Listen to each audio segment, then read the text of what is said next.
Hey guys, welcome to মিসপাইল blog. সবাই কেমন আছো? আই হোপ সবাই ভালো আছো, আর আমিও অনেক ভালো আছি।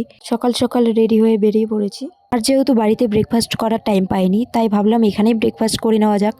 তো গরম গরম পুরি, সবজি আর 1 কাপ চা দিয়ে করে নিলাম সকালের ব্রেকফাস্ট করে নেওয়ার পর একটু আমরা এদিকে ফটো উঠছিলাম। তার মধ্যেই আবার খবর আসলো যে ট্রেন নাকি আজকে অনেক লেট। তো কি করব বলো, তাই একটু ফটো ভিডিও এখানে করছিলাম। আর যেই দিনে আমাদের কোথাও যাওয়ার প্ল্যান হবে, ঠিক সেই দিনই ট্রেনটাও এরকম লেট করে আসবে। তবে যাই হোক, তারপর ফাইনালি ট্রেন এসে গেছে আর আমরা ট্রেনে উঠে পড়েছি।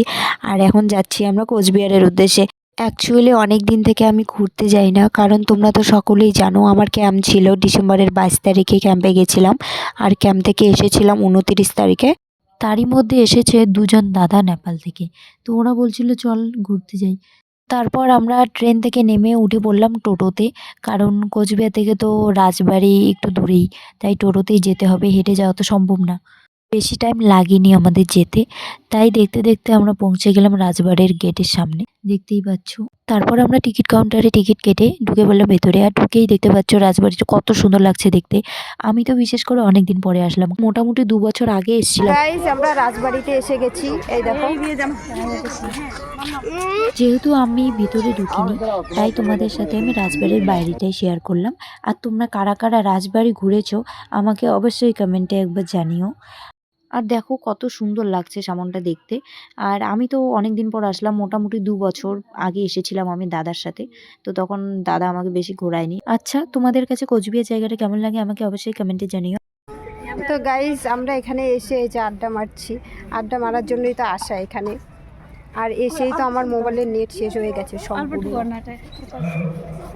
কি বলবো, আজকে মানে এবার কম পয়সা রিচার্জ করেছিলাম, আর আজকে এখানে আসার সাথে সাথে আমার নেট খতম হয়ে গেছে।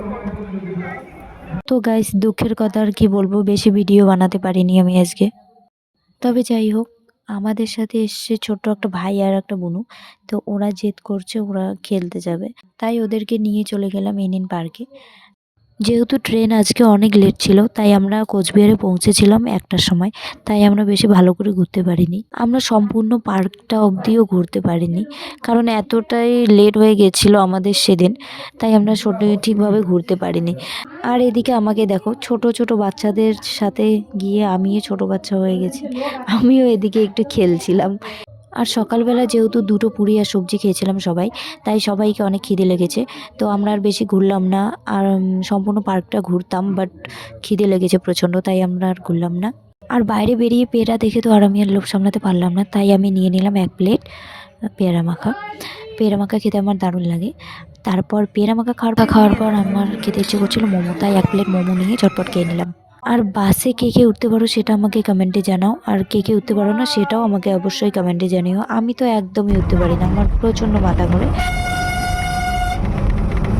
তবুও আমি কষ্ট করে একটু ভিডিও করেছি। ভিডিওটা করার পর আমি পুরো রাস্তা ঘুমোতে এসেছিলাম বাসে। তো গাইস, ফাইনালি বাস থেকে নেমে পড়েছি আর এখন যাচ্ছি আমরা বাড়িতে। আর ব্লগটি যদি ভালো লেগে থাকে তাহলে লাইক কমেন্ট শেয়ার অবশ্যই করে পাশে থাকবে। বাই।